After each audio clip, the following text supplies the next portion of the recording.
I can't do that, instead of, how can I do that? I can't possibly run this business. How can I learn how to run this business? I can't possibly be good at sales, or my dad was never good at sales, or my grandfather, or my mother, or you just fill in the blank. How could I become the first? It's a very different question, isn't it? One's a statement and one's a question. And if we got to be very careful, because the lack mindset constantly wants to see problems in every solution. Hello, welcome to Outer Spaces, a podcast dedicated to empowering landscapers, hardscapers, and outdoor living professionals. I'm Joshua Gillow. My mission through this show is to create a powerful resource for you, someone who is striving to grow their company well past the $1 million line, but might not have all the tools and processes to do so. Here in Outer Spaces, we are passionate about breaking the chains of small mindsets and helping contractors just like you take control of their businesses and their lives. With nearly 3 decades of experience designing, selling, and building 6-figure outdoor living spaces, I've made all the mistakes. Starting with $0 in my pocket, and through the grace of God and a ton of hard work, I now own multiple businesses that afford me the time with my family and the lifestyle I've always dreamed of. So join me as I share what I've learned along my journey, strategies, and other contractor success stories right here on the Outer Spaces podcast. Now, let's get on with the show. Hello, welcome back to the Outer Spaces podcast. This is your host, Joshua Gillow. And this week, Scott Lezak is back, and we're going to go deep on a subject about how to shift your mindset from surviving to thriving. So I have a question for the listeners. How many of you guys can honestly say that you feel like you're thriving in life? And how many of you guys are still just trying to survive? This week, we're going to unpack the tools and the strategies that we've learned along the way to help go from surviving to thriving. So if that sounds like you, keep on listening. Oh, Scott, I'm so excited to have you back on the show here. Last week, we really opened up the conversation around addiction, right? You shared your testimony, your story. We had the opportunity to share some of our journeys, and we're just hope that someone out there that was listening, that maybe they decided to make that call or to go to a loved one and have the conversation they know they should have had a long time ago about the addictive nature of their being and or their past things they were hiding.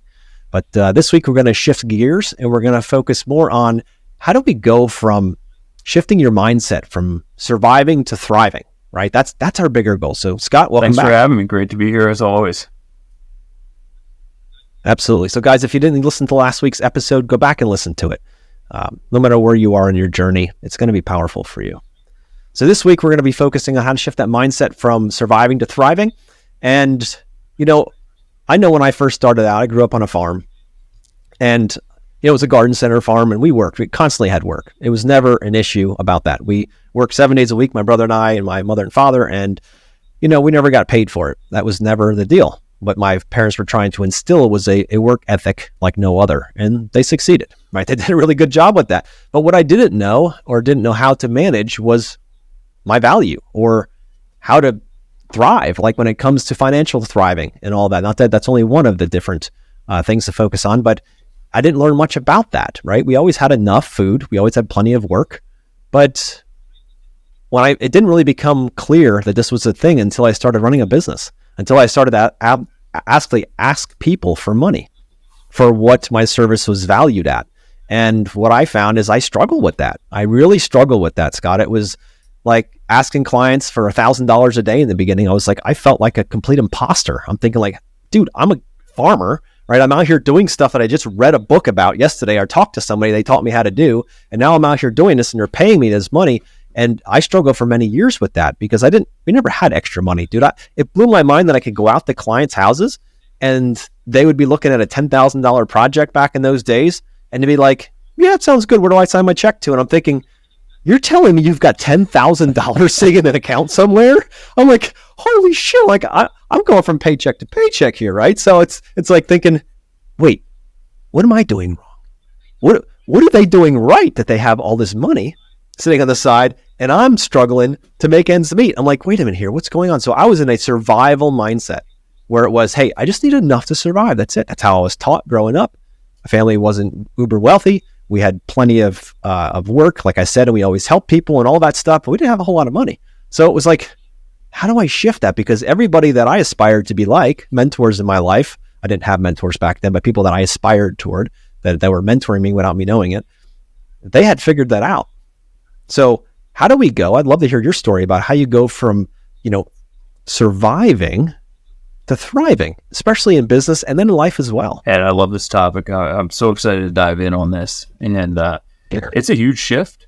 I think our generation specifically, the kids born in the 70s, 80s, 90s, in that time frame, we were all raised on the ideology of we were born this way. We're naturally good at this. Yeah. You're awesome at this. Yeah. You're so good. You're not good at this. You were born with that skill set. Try something else. And for me, I was really good at a lot of stuff, and other things that I was really interested in that I wasn't good at, I just stopped because I was good at the other things. And that was like, I'm naturally this way. I'm naturally doing this. I might as well work here. And the reality couldn't be further from the truth. When you understand modern day neurology and the way our brain works and the neural pathways can reconstruct and rebuild themselves. We have certain neural pathways right now that are firing. Picture it like an electricity. You have your positive terminal, your negative terminal, and a wire running between them. Cut that wire right in half and add a new one. You have a new wire. Maybe you took away a blue one and you put a green one in. Great, we're on that green one now. But the blue one's still there. So if you touch that blue one together, it's still going to fire back and forth.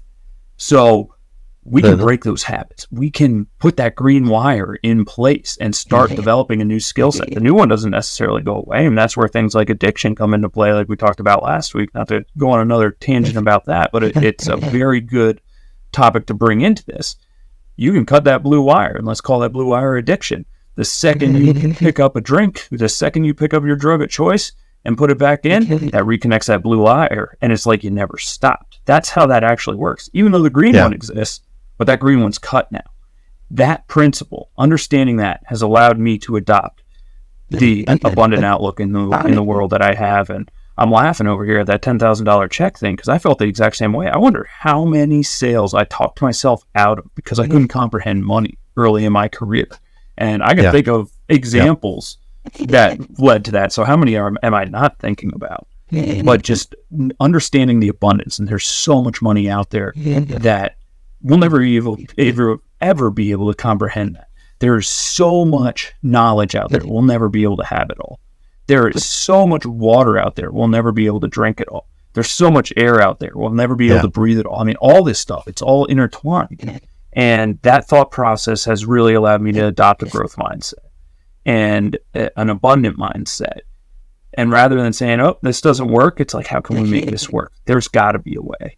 Humans can't fly. You jump off a roof, you can't fly. But how can we? There's a solution to that. Nobody's invented it yet, but there's a solution to that out there, guaranteed. And it's how you reposition that question. You did it right here for us just a moment ago. I can't do that, instead of, how can I do that? I can't possibly run this business. How can I learn how to run this business? I can't possibly be good at sales, or my dad was never good at sales, or my grandfather, or my mother, or you just fill in the blank. How could I become the first? It's a very different question, isn't it? One's a statement and one's a question. And if we got to be very careful, because the lack mindset constantly wants to see problems in every solution. It always wants to find problems and show you an impossible thing that's unsolvable. It's a problem that's unsolvable. Where the abundance mindset says, okay, I might not know how yet. That little word in the end, yet, changes everything. Okay, I don't know how to break that addiction. I don't know how to start a company. I don't know how to scale a company. I don't know how to start a team yet. All right, let's figure out who we can get around, either buy a course or read a book, go to a seminar, whatever it means to you, whatever it is, to learn how to do that and then become that person. Because guys, it's not the goal that we're after in life. It's the person that we become in order to achieve that goal that we're truly after. So how do we develop that? How do we develop that person that can finally, instead of saying yet, can finally say, yeah, I get it now because I did the work? There's no fast track to these things. You got to put the work in. Did you find that to be true as well? Absolutely. And that question, just asking that question, how can I, instead of I can't, understanding the psychology behind it, understanding what that does inside of our brains is really powerful. The second we say, I can't do something, we check that off. Our subconscious is like, yep, we can't do that. On to the next one. And it's gone. It's buried in the abyss. It's gone. Yep. The second we ask, how can I do that? We start trying to figure it out. That's the way our brains work. We can't choose to do this. That's just naturally the way our brains work. And that is one area, I know we're going on all this, that we're naturally born. You're naturally born that way. Your brain works that way. So take that thinking and understand the way that thinking works in everything.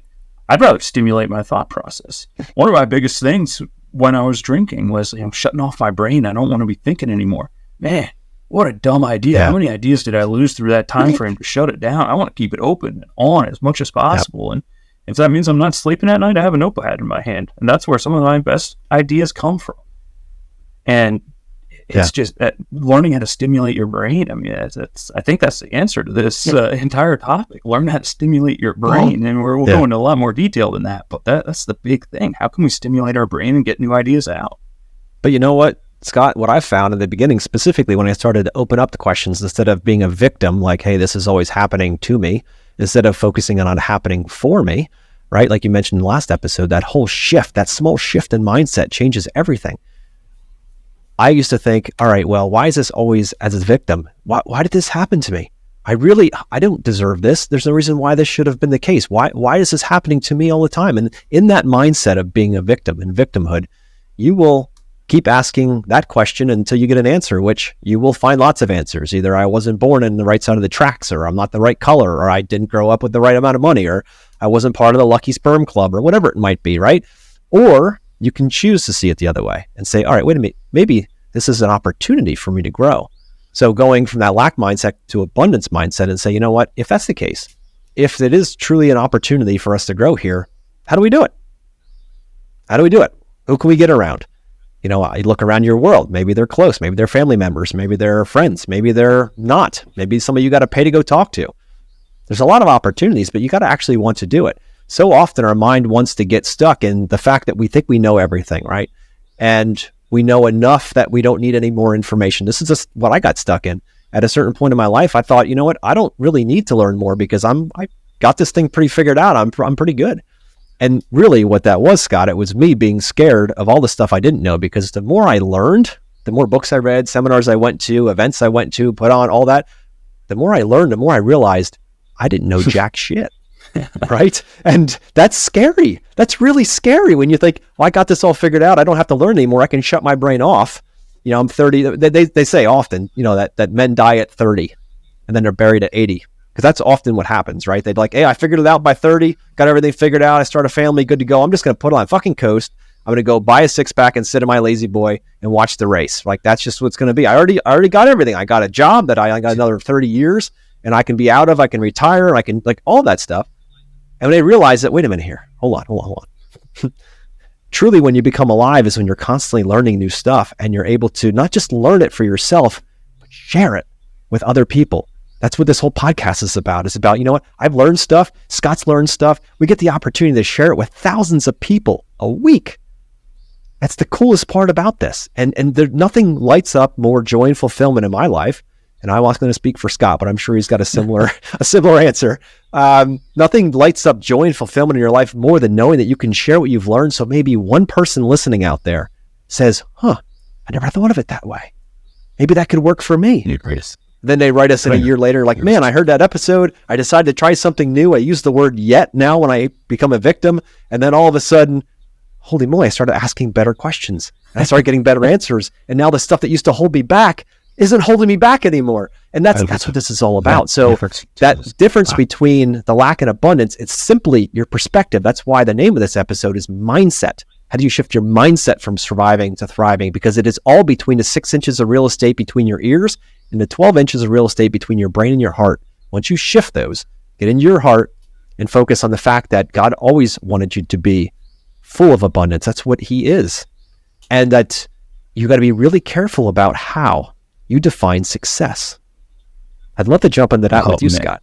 When it comes to success, everybody has so many different definitions. Most don't even think about them. Some see it on TV and they say, oh, well, success is that $1 million mansion right outside of Miami Beach and a big yacht sitting out there. Another one, it's a big ski chalet up in the mountains in Austria. And if I had that, I would be successful and happy.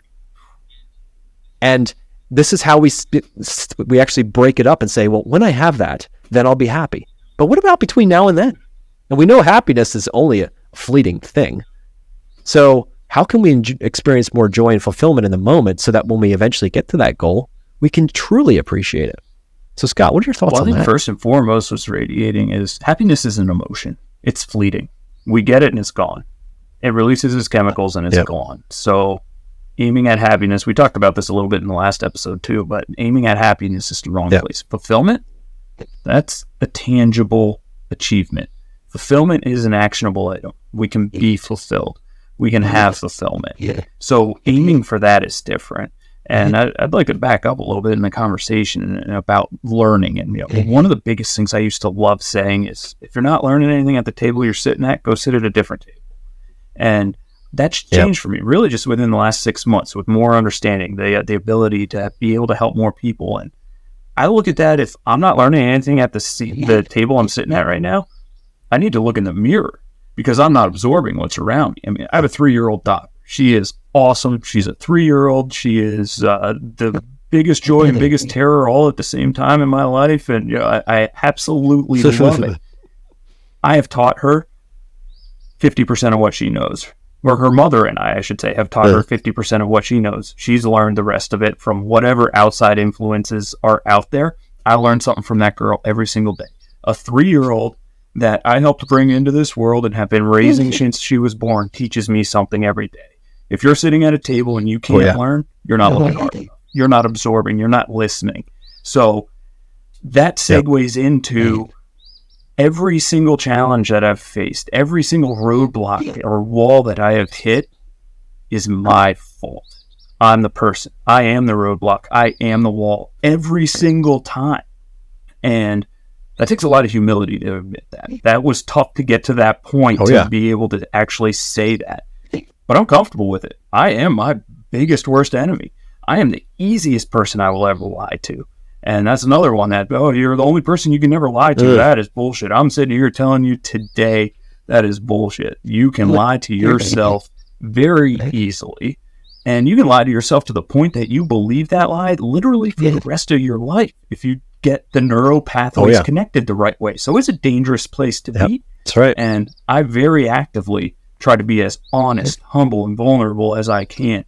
I guarantee you there's certain stories in my vocab right now that are probably based on lies from 30 years ago that I don't even realize because of that process. I can't fix what happened back then. I can't change that stuff. If I can get to the bottom of that and realize that, that's great. I'm going to make those adjustments. But moving forward, where I am today and where I'm going in the future, I can make those changes by being honest, by not manufacturing stories, by not doing those things. And by telling you, I'm absolutely going to lie to you at some point in time, because if I tell you I'm going to tell you the truth every single time, that's the biggest lie I could ever tell you. First time somebody says, I never lie, I'm like, let's dive in on this conversation a little bit more. You got me curious. You never lie. That's interesting. Because it's not a reality for us. We're humans. It's our nature to sin. It's our nature to tell lies. We have to combat that and have the self-awareness to not do that. And kind of went on a side tangent here from the question, but I think we got a lot out there.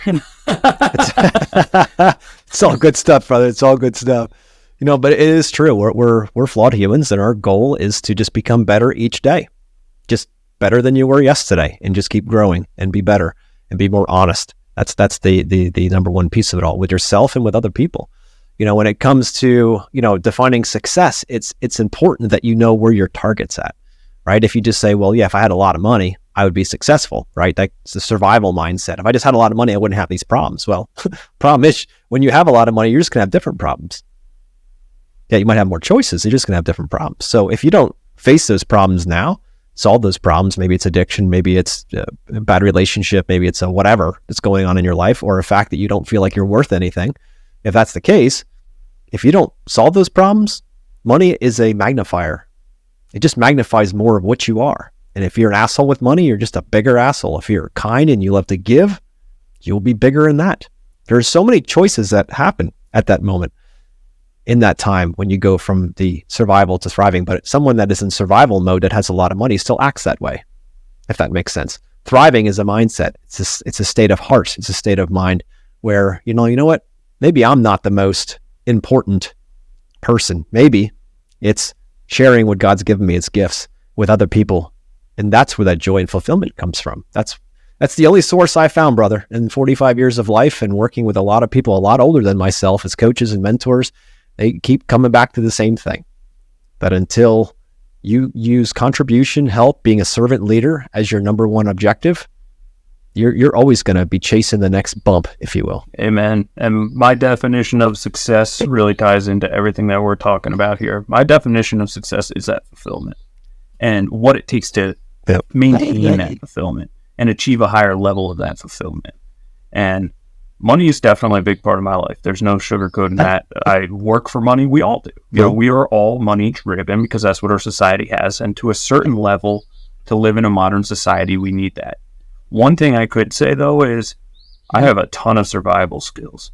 I know how to live and thrive with nothing. I could go out in the middle of the woods, be dropped in the middle of nowhere, hopefully with somebody else, because I might go nuts if I'm by myself. But besides that little point of it, I could build shelter. I could get food. I could get water. And I would still be fulfilled. I'd probably arguably be more at peace and fulfilled in the middle of nature doing that than I am here. And that is success, that fulfillment. So money is a byproduct of the way I live. And yes, it's important. And it is something that I strive to get more of. I want more of it so I can do more good things.